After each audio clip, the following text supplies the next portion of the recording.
I think it's because we always think, a lot of us will think way too big on the hire. So every time I've thought I got to get someone who the company will scale with forever versus I need someone who's 10 yards ahead of me, who's just done this. And I'm okay if in 1 year we grow out of them.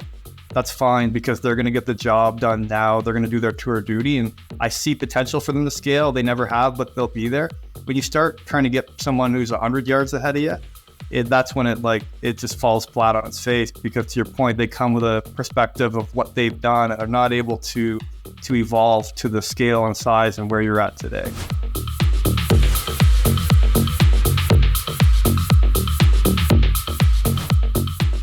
Welcome to the Startup CEO Show. I'm your host, Mark McLeod. This week I sit down with Kyle Braatz, founder of Fullscript. I first met Kyle back in 2012 when I was a venture capitalist. Kyle has quietly gone about building his company to $1 billion in revenue. Along the way, he became a part owner of an NHL team, but he is still the exact same grounded human that I met 12 years ago. Lots of great lessons in this chat. If you enjoy it, please like and subscribe, and let's get to the episode. Kyle, welcome to the Startup CEO Show. It's a true pleasure to have you here today. How are you doing? Hey, good, man. Thanks for having me. Looking forward to it. It's good. Last time you and I saw each other in person was a long time ago. I feel like maybe 2018, 2017. That's it. It was right before we did one of our big acquisitions, or right after. I can't remember. But I know I was speaking to you about it and getting some perspective. Yeah, that's right. Yeah, and I want to talk about that. But maybe before we jump into questions, and I guess maybe just further background, you and I first met when I was at Real Ventures, in the super early days. I remember being in Notman House. I feel like it was 2012. So it's been a real journey for you, and I'm really excited to get into that and learn more. But maybe just before we get into questions, just tell folks what Fullscript does. Fullscript services over 100,000 practitioners and about 6 million patients, and we're the leading tech platform for practitioners to prescribe and manage treatment plans for optimal health outcomes. So really focus in the world of, whole person medicine. And does that include prescription drugs, or it's everything else? It's basically everything else. Yeah, when you think about, going to see a practitioner and they're looking at the root cause of what's going on, and they're saying, you may need a pharmaceutical, but that pharmaceutical may deplete nutrients and you need some supplementation to support that. You need to change your diet. You need to exercise differently. You need to change your lifestyle. All of those different components that are going to help someone get better. We take that component and make it really easy for the doctor and for the patient. Amazing. That to me is the most important component. I'm actually not a giant fan of Western medicine and try and avoid it whenever humanly possible. So it's great to see that there's a platform there for a natural alternative. Often it should be kind of the last resort, right? It's figure out the kind of that root cause, and almost 9 times out of 10 it's something that we're doing to ourselves rather than something being done else. So I think it's the way to go.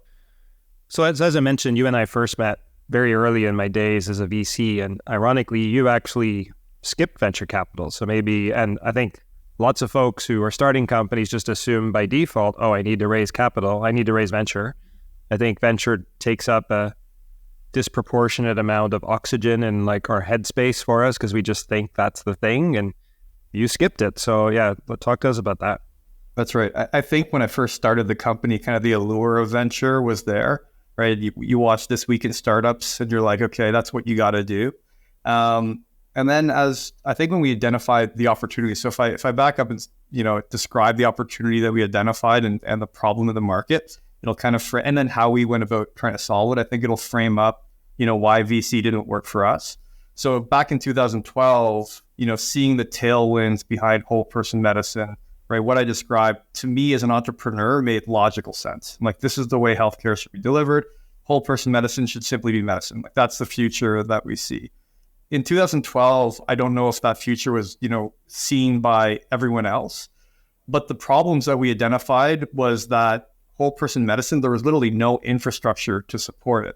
So you think about the doctors that are out there, they're taking 25, 30 minutes to just figure out what to recommend, right? Because they're looking at all the research. They're trying to figure out, what products, all these different components. Then instead of, delivering an e-prescription like they have in traditional healthcare, they're writing it on a piece of paper or they're putting it in this PDF or this email, and it's, time consuming there. Then they're giving it to the patient. The patient has this treatment plan. I remember when we first started, I was speaking to someone battling cancer who was, following an integrative care protocol. And they said, following this protocol is like a part-time job. So again, you get this protocol as a patient and you have all the anxiety around, where do I go get this product? Am I following it appropriately? And then you lose the complete feedback loop with the doctor. So it's just so fragmented and disconnected and there's no infrastructure.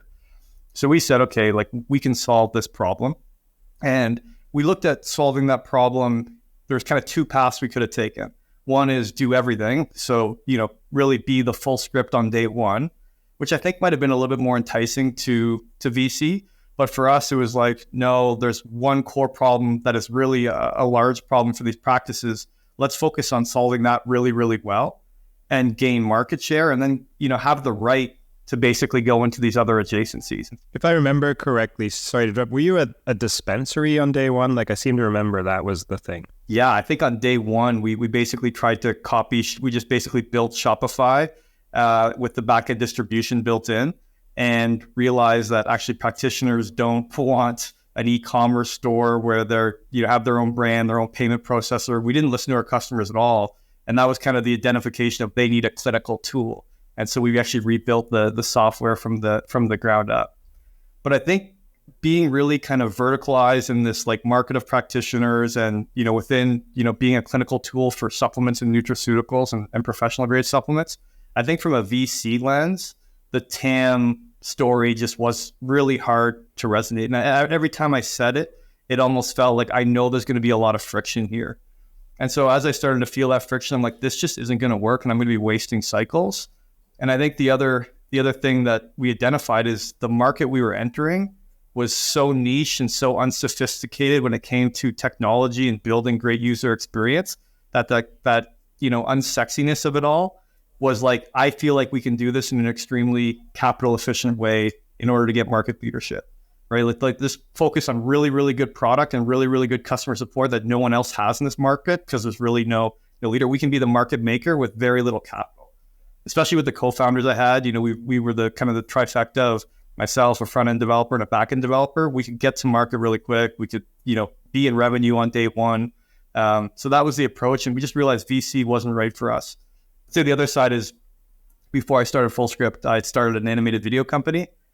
So as we were starting Fullscript, we had the animated video company, we put a CEO in place, and any of the dividends we'd get, we'd, pour into Fullscript and all of our credit cards. So we self-funded with whatever we could to kind of get it off the ground. It's funny, you thought the TAM was too small there.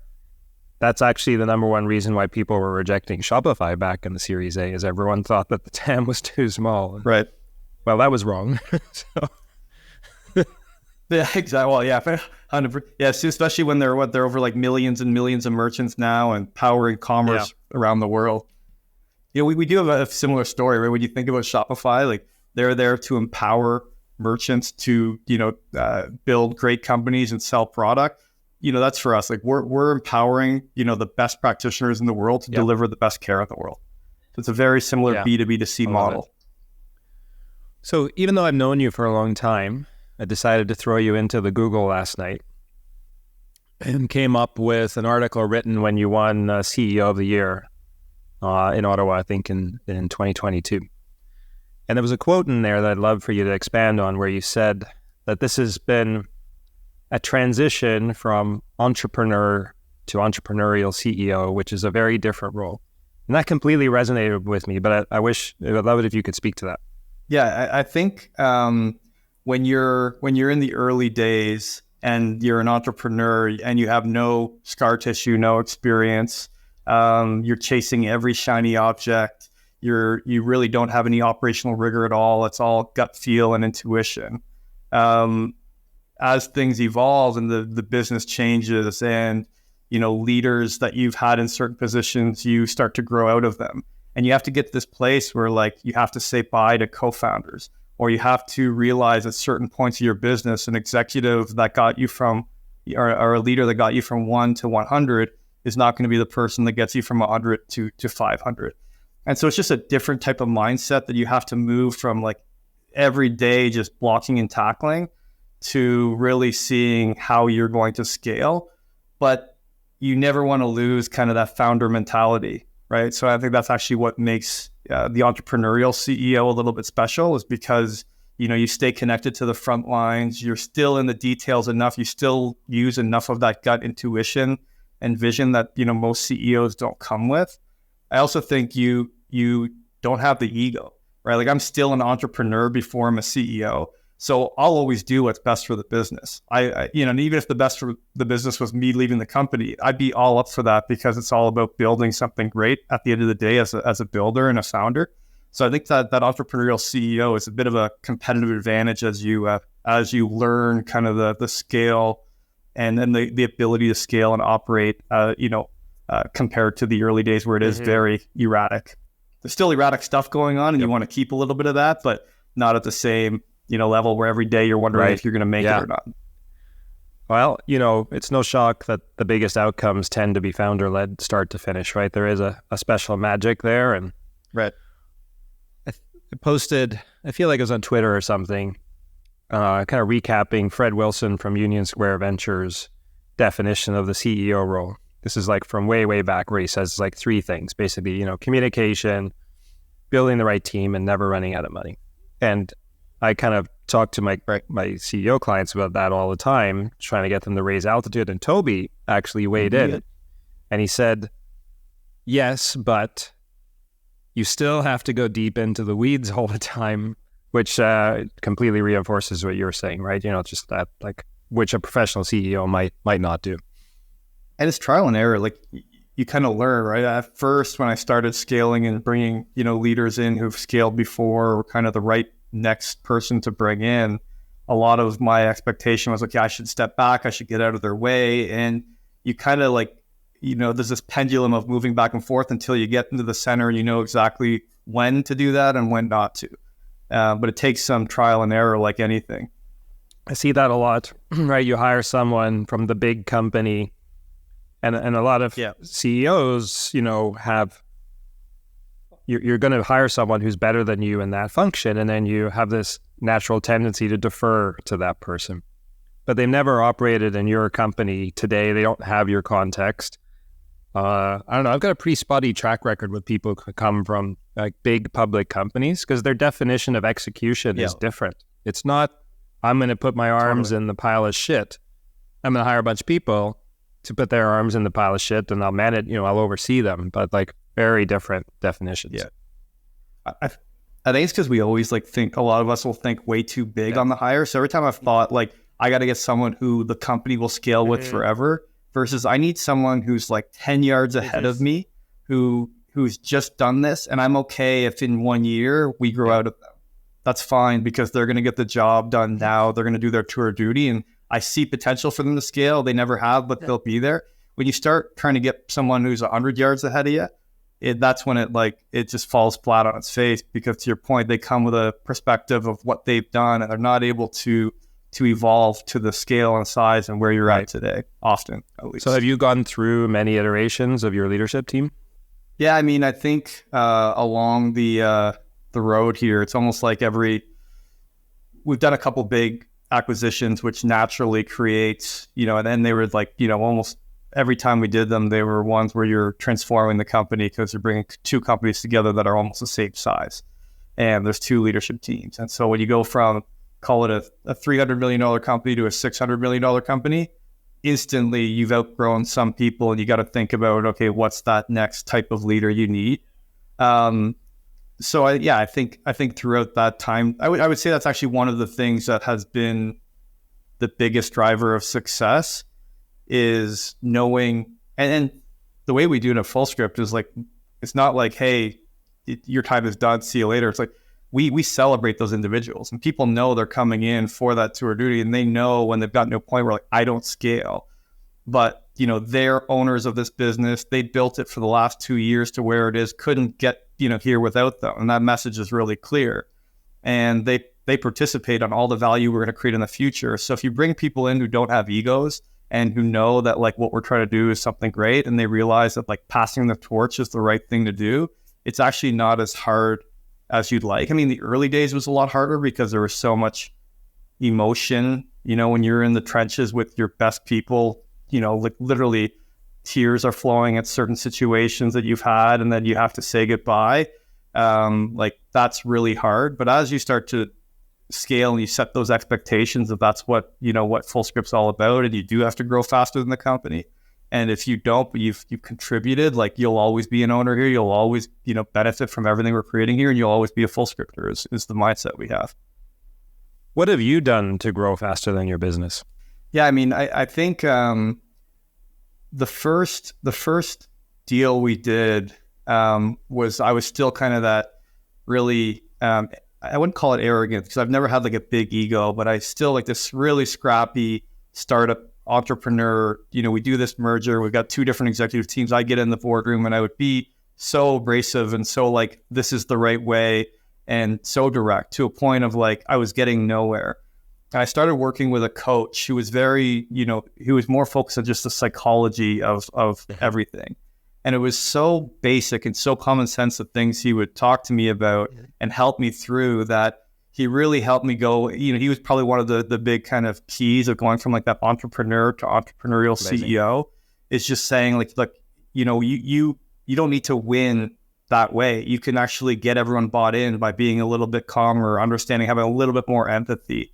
So that coach, and then over time, I really felt like I understood the psychology side of things, and I moved into a more tactical coach. So a CEO who's been there, done that, still working as a CEO today, so that I can really work through, hey, I'm facing this big problem, like help me work through this. And that's been super helpful. When we got some private growth equity into the business, I do portco tours. So I have them connect me with all of their portfolio CEOs, go through one to like get some feedback on, being a portfolio company in growth equity and what to expect. 2, also understand how to deal with, new investors and a new board. So that's been super helpful. I think also like building a great board and looking at the board as a value add. I think often people look at boards and be like, this is annoying, this is frustrating, et cetera, et cetera. I look at it as like a forcing function to 1, make sure my shit's together. And then 2, like if I put the right people on the board, it's actually a value add and they're there to support and help the company. And I talk to most of my board members just because I want to, because I need support and advice. And if you build the right board, they're there to help you. I mean, it's a huge level up. Probably the last thing I'd say is, it's just, again, that founder mentality, like you stay connected to the front lines.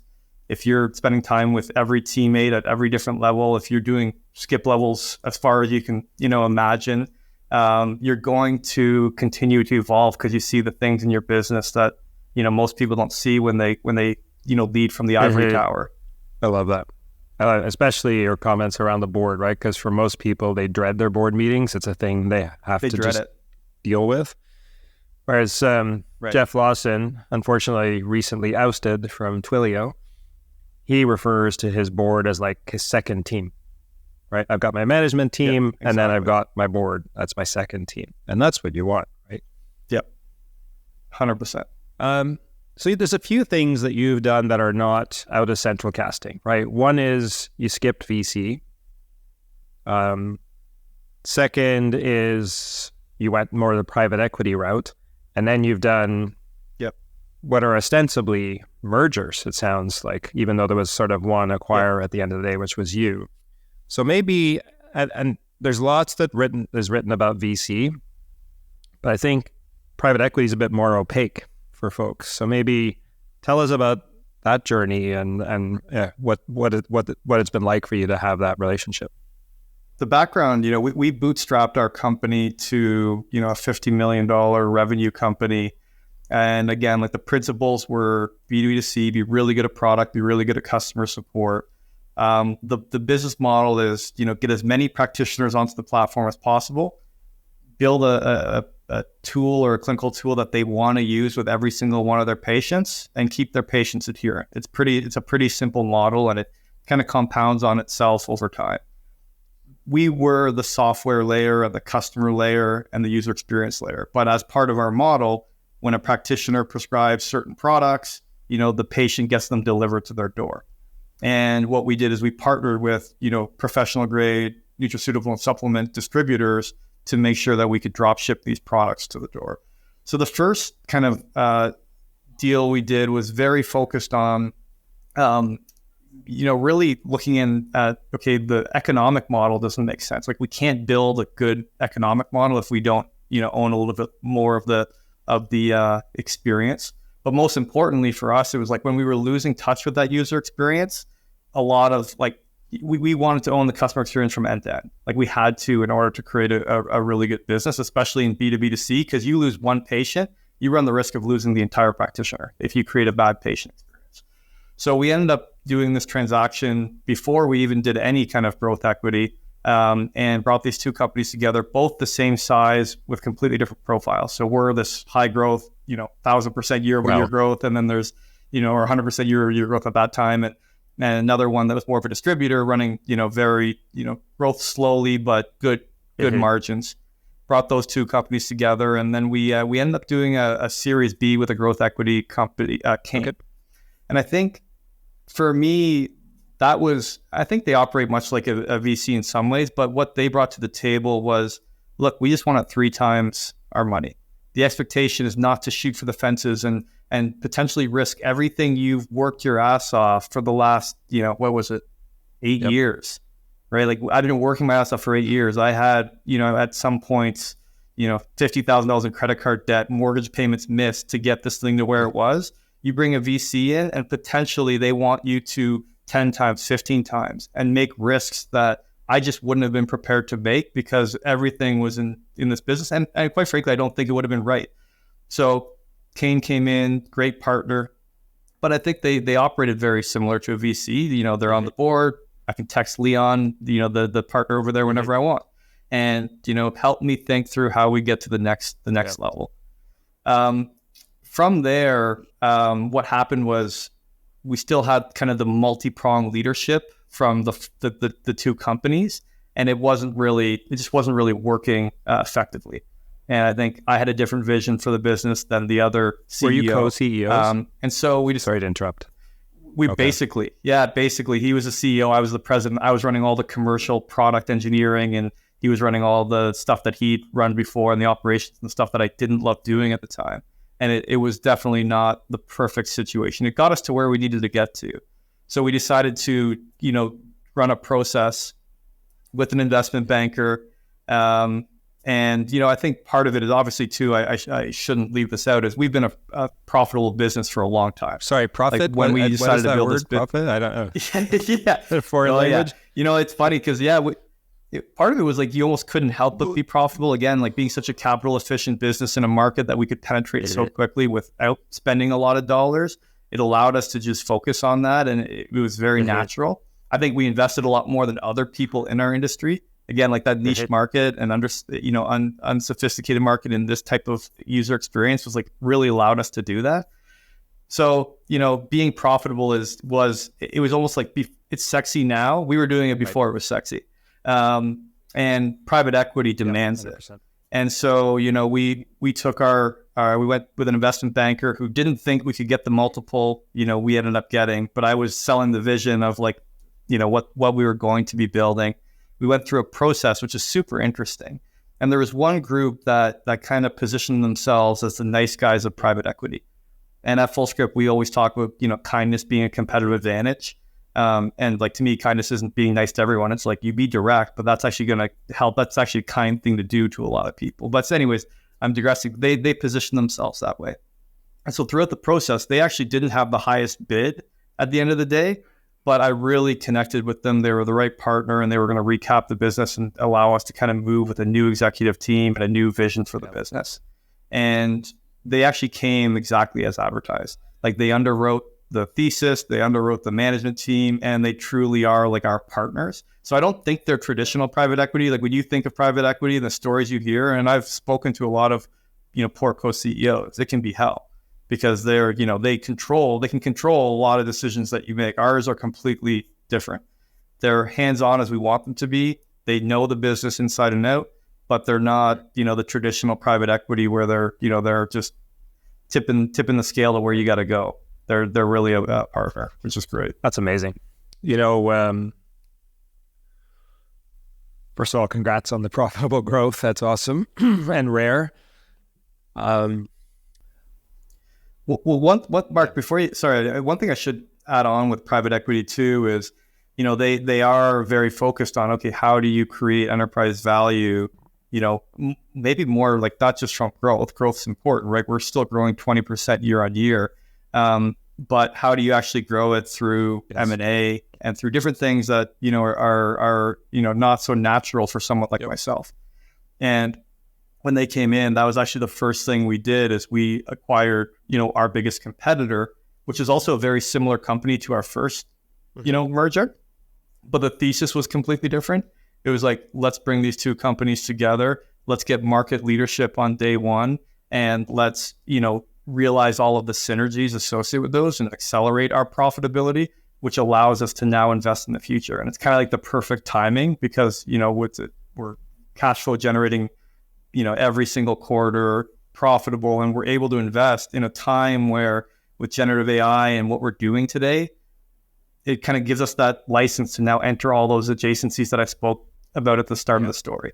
So now we're at a point with this scale that we can actually realize the full vision of Fullscript. Amazing. I did a bunch of private equity deals in my brief time in banking, and I thought they were great. There are definitely horror stories. Like I coach a couple of private equity CEOs now, and one of them has that traditional like highly levered model, and interest rates have skyrocketed, and so their interest payments are crushing them. And so that's putting a lot of tension on the relationship. But otherwise, I just found there's just so much more alignment, right? They're trying to get a triple on everything versus a couple of home runs to pay for the failures, right? I remember speaking to a tier one VC years ago who told me, quote, "I would rather my company go into a brick wall at 100 miles an hour trying to achieve escape velocity rather than play it safe."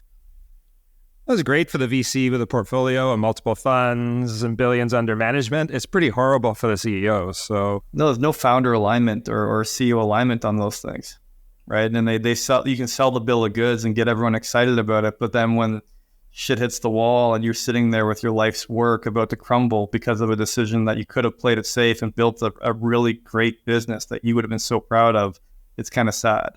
I often talk to, when I'm talking to founders, I'm to your point, the allure of VC is there and it could be the right thing for your business, but you have to realize there's lots of different paths you can take, especially today when I think it's easier to start a business in a capital efficient way. Yep. No, then the other thing I loved about private equity is their whole pitch about 2 bites of the apple, right? You're going to sell a chunk of your business today, right, through some combination of operational excellence and corporate development. We're going to build a far bigger company than you would have been able to do on a standalone basis. And then when we sell that, you sold your company twice. And I've seen that play out. Yep. Yeah. 100%.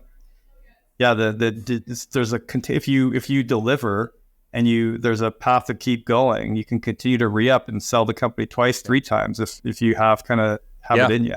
I was catching up with Joel Lessem, who's a friend who was the CEO and founder of Firmex, the data room company. And this is public knowledge, but he's I think we used them for our Series B. Yeah. Well, he sold that company 3 times. He just keeps getting a new sponsor and keeps growing and flipping, and off we go. Now he's finally done and retired, but he sold that company 3 times. Which is pretty wild. It's actually, like, to me, I didn't even know this was possible. In all honesty, like as a founder, it's one of those things that's just not clear that's an option out there that private equity offers you this perspective.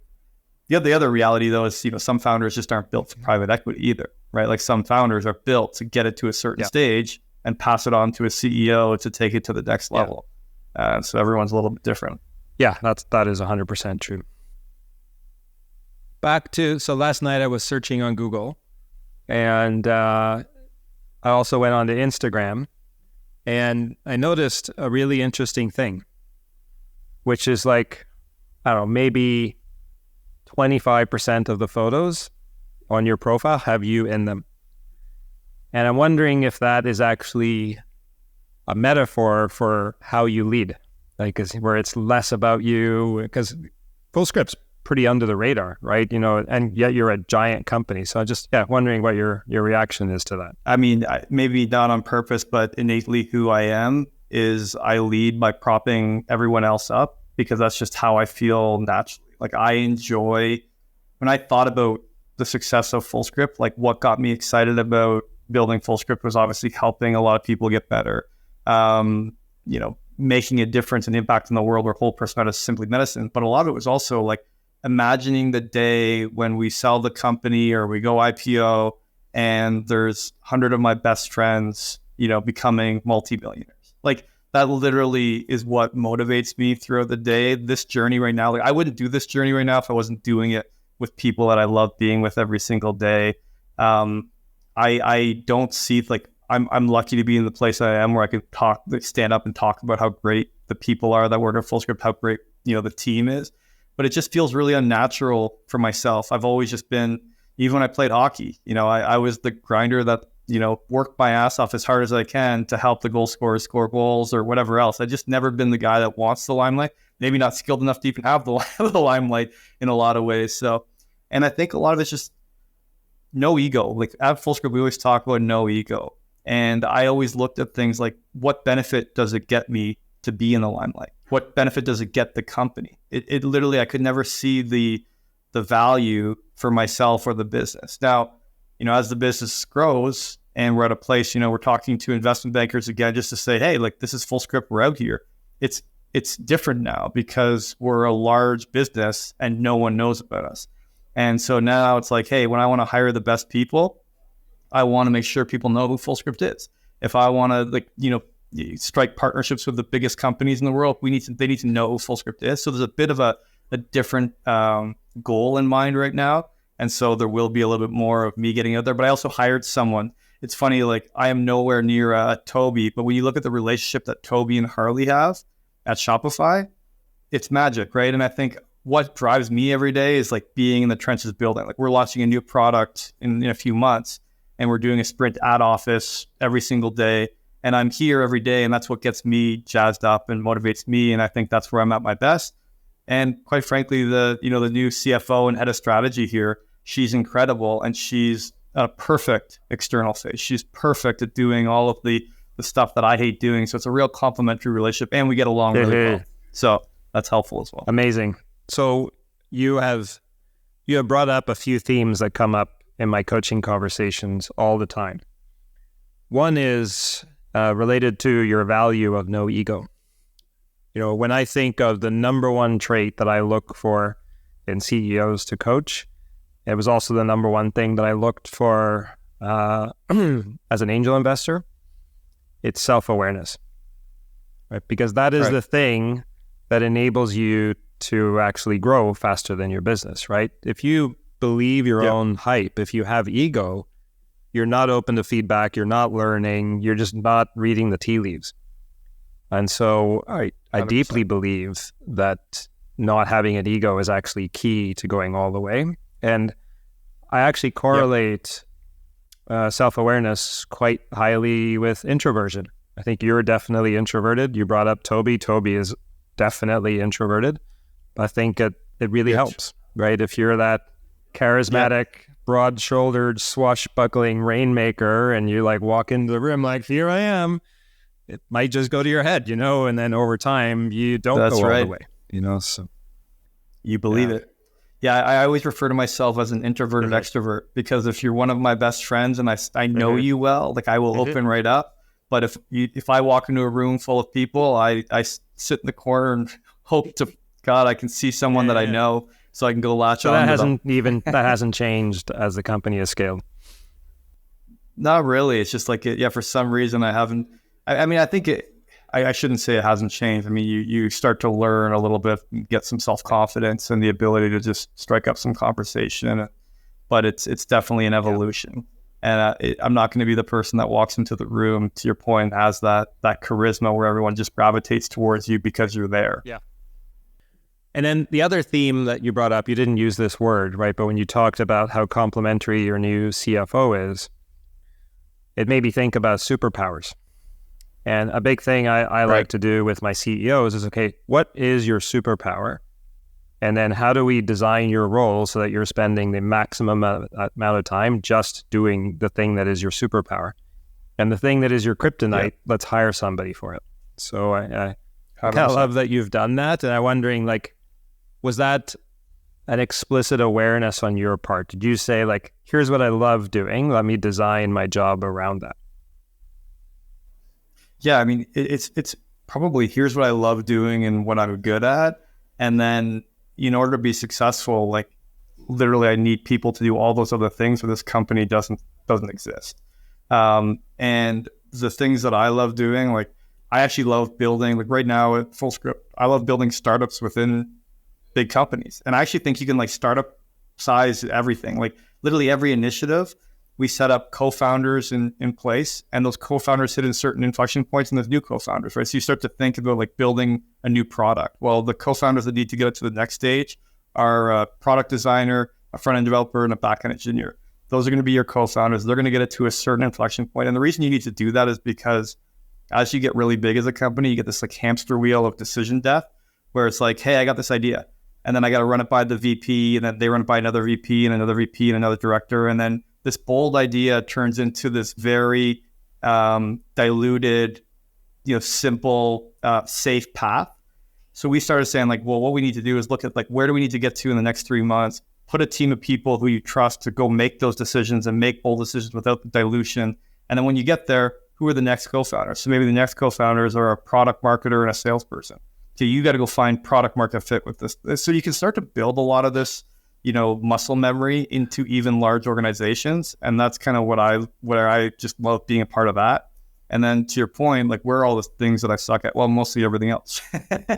You bring, and quite frankly, as a CEO, the most liberating thing that ever happens is when you hire that perfect exec and all of a sudden you're sleeping at night and all the things that bothered you day in and day out are all of a sudden taken off your plate. It's so freeing.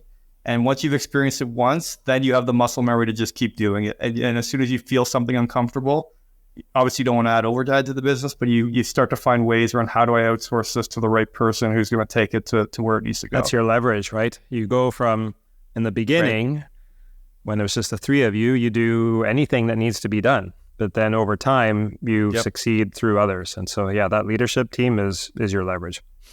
You're only as strong as your leadership 100%. Team.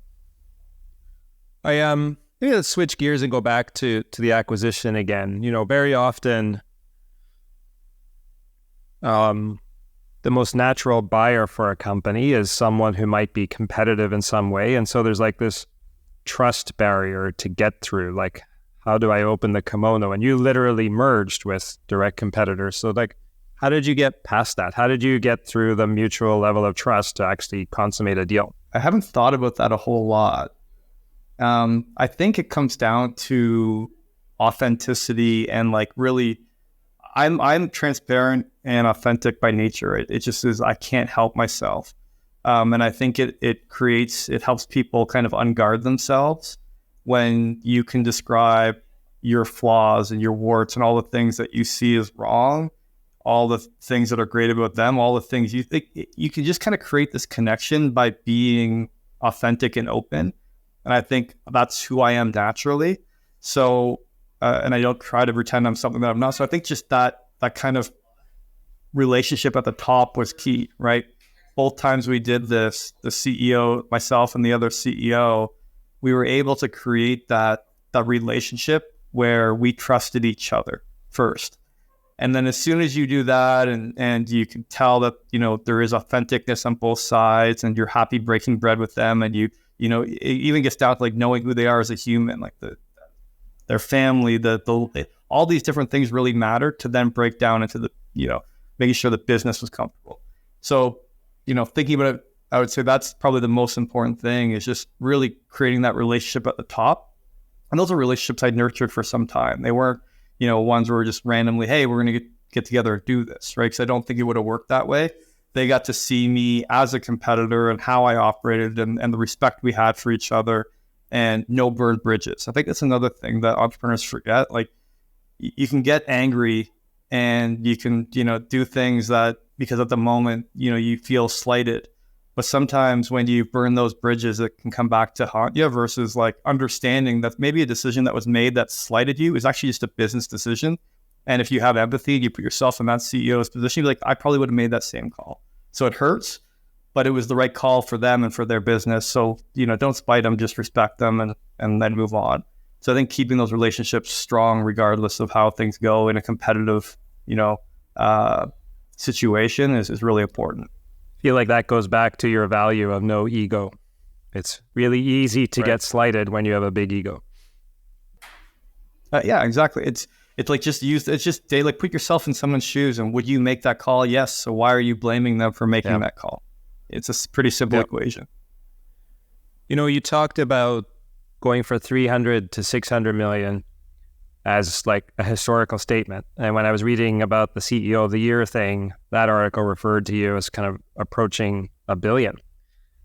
And so you may even have surpassed that now, and you don't have to disclose it. That's fine. But obviously it's a very large company. Like, what is the end state? Am I going to see you with a suit on ringing the bell? Like, what's your dream for this? So it's funny. I'm not motivated by going IPO. I always said, like, if that's what's best for the company should do it. Do I see myself as a public company CEO sitting here right now? I don't. But it's funny. Like, one of my board members about a week ago said, you should really reconsider that kind of perspective. And he's actually putting a 1-pager together for me around how you could still be the CEO of a public company and not hate your life. That's kind of like the message. So, interesting. I don't know. I think, we'll always do what's best. I will always do what's best for the company and for my team. And if it means going public and me being the CEO of that company, great. If it means someone else, coming into the business and being the CEO, that's great too. Like, it really doesn't matter to me. I'd say probably the most important thing for me at this stage in my life is being a good father and a good husband. Like, my wife and I both sacrifice so much to get to the stage. Like, she's not at the front of all of this, but when you look at the sacrifice that you make over a 12-year or 10 or 11-year period, building something from the ground up, and she's been there for that entire time. We celebrated our 10-year anniversary in December. I want to keep my eye on the ball there, right? And really not jeopardize that part of my life and enjoy. We put so much into this that I just want to enjoy that part of the life alongside of it. So I think as long as you can have that balance, which I think you can, then that's what I want to prioritize, while also making sure I always do what's best for the company, right? So that's probably the most important thing for me right now. I really love that so much. And it's actually really rare, right? Startup world's pretty male. Most of my CEO clients are male as a result. And I always ask them about their marriage. And they always tell me it's the most important thing. But when you look at how you allocate your time, and especially your presence, that's not true. And that was absolutely the case for me in my first marriage. You're just so grounded. Like, when I reached out to reschedule last week, you were grateful because your kids were ill, and you could just take care of your kids. And like, you're running a giant company like that. It'd be so easy for you to be like, you're just so above that, that's for your wife to deal with. So I really love how grounded you are. And then, you're in your second decade of Fullscript, but your intention when you married your wife is that you're going to be with her for the rest of your life. It's actually far more important, right? So yeah, I really love that. And we sacrificed. I'm going to be 40 this year, and my first kid's going to be 5. And, we've been married for 10 years. We purposely sacrificed together, not having kids, because we knew, those early stages, there was no way, right? Like, I was not around it. She knew the sacrifice I was making there. And she was the person I'd come home and complain to and, be upset about, whatever happened that day. She'd always listen. So like, all of those sacrifices along the way allowed us to get to this stage. And I always admire, like the Mike Myers type, like where he was the best at his craft, but then at some point along the way, he said, my next piece of work that I want to do is raising my children. And I think he was out of the business for 17, 18 years, still might be just doing that. Not, there's not a lot of people that do. So I respect stuff like that more than, and I respect I respect the people that want to go build and motivated by that. But I always joke, there's three people in the world. There's people motivated by power, there's people motivated by money, and there's people just motivated by impact. And that's, the best to me, the builders, the people that just like to create, they're always motivated by the impact. And that impact can have huge scale, like what we're trying to do at Fullscript, but it can also have like smaller scale, but huge to me. Like my daughter growing up great is really a big impact for that matters more to me than anything. Right. So I love it. Honestly. Yeah. It's a message I'm trying to bring, to the CEOs that I work with, right? Because they do sacrifice everything. And when you're in a company, it can feel all encompassing, but then back in my operating days, there are companies, like when I was at FreshBooks, I used to joke about having freshmares, which are FreshBooks nightmares, right? Because you're so all in, but now it's like just a distant memory, right? So yeah, you've really got the right perspective there. Maybe as we start to kind of wrap things up, I want to go to a passion. So you talked about being a hockey player earlier, and now you're part of the ownership group of the Ottawa Senators. That's absolutely fascinating to me. I would love to learn more about that. Yeah, it's funny. If you talk to all my childhood friends, none of them thought that I would make the NHL based on my skill, and I would have agreed with that. Were you trying? Were you like really a serious hockey player?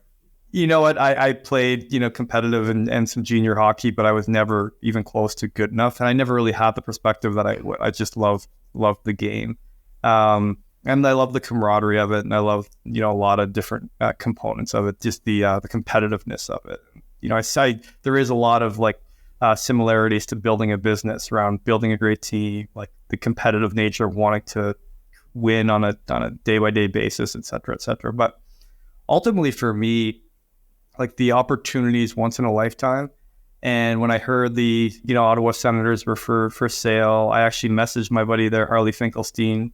And I said, you probably know there's probably a local group trying to get involved. And if you have your ear to the ground, or you hear anything, please connect me.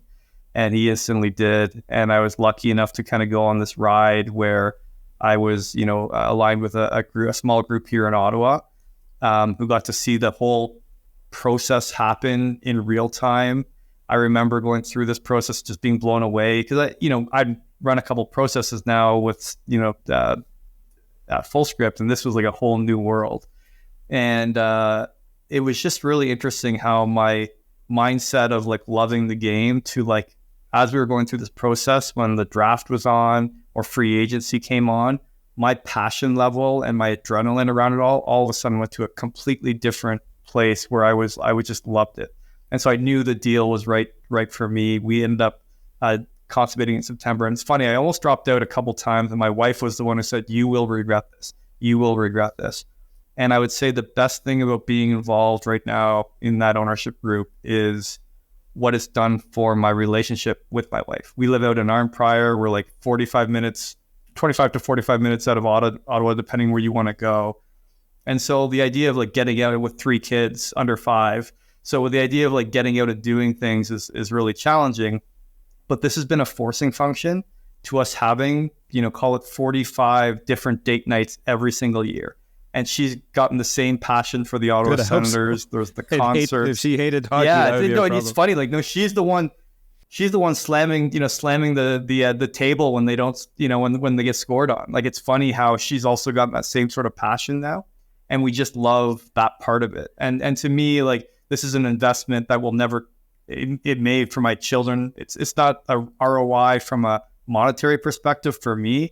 It's an ROI from just a lifestyle perspective. And maybe the last thought I had as we were doing it was sure, I'm never going to monetize this, but it may parlay into a lot of other things because the network that I'm now involved in and the people that I get to see and interact with on a regular basis are just a completely different network than I would have ever been connected to if I hadn't done it. So I'm just super grateful. I actually changed from a Habs fan to a Sens fan, which I never thought was possible. I heard a podcast with Bill Simmons where he's talking about how, it's so funny how it's so easy for us to be it's not working out. We should go get a divorce, and you divorce your partner. But with a hockey team or a professional sports team, it's it hasn't worked out for 20 years, but this is our year. You're always committed no matter what. So this is the only thing that could have got me to change allegiances. Was that a difficult decision for you? I thought it would be, but the first like moment that they played, there was no kind of, it was like, I'm all in. And I think it's because you start to feel a part of the community, right? Like I was a Habs fan because my dad was a Habs fan, and that's just your team, you got loyalty. But then, with the Ottawa Senators, we are a part of a community. I love the culture. Michael Andlauer, the owner of the team, who's the face of the organization from a leadership perspective, it's just, he is an entrepreneur. He is the person. When I don't see myself working for anyone, but when I met him and I understood his values and his perspectives, I'm like, this is one of the guys or the people in life that I would run into battle with and I would follow. And so I think just being a part of that, it just changes your perspective, really quickly. Amazing. That feels like the perfect place to end, because where do we go from here? I don't know. Maybe I invite you up to a hockey game. I don't know if you're into hockey. I watch hockey for sure. You can't be Canadian and not watch hockey. No, that's really, really special. Well, Kyle, this has been a true pleasure. It's amazing to, from the guy I met in Notman House at Real Ventures a very long time ago, to see the scale of what you built, but you haven't lost yourself along the way. You're still Kyle. And like, even, right, yeah. I don't know, like that. If I owned a hockey team, I might let it get to my head, and you haven't, so it's awesome. Well, thank you. Well, I appreciate it. It's funny, as I reflect back on the journey here, you were actually one of the only VCs who actually understood our market and believed in it, which is like very different than the majority of individuals I spoke to. I think it's because, as you said at the start of the program, it's just kind of innately who you are and what you believe when it comes to healthcare and everything else. So thank you. All right, Kyle, it's been a real pleasure. Thank you so much. Hey, thanks for listening to the Startup CEO Show. If you'd like to connect with me, be sure to visit my website at markmcleod.me, or follow me on LinkedIn at @themarkmcleod, or Twitter at @markmcleod_. And if you want to tune in again next week, be sure to subscribe on YouTube, Spotify, Apple, or wherever you get your podcasts. We'll see you next time.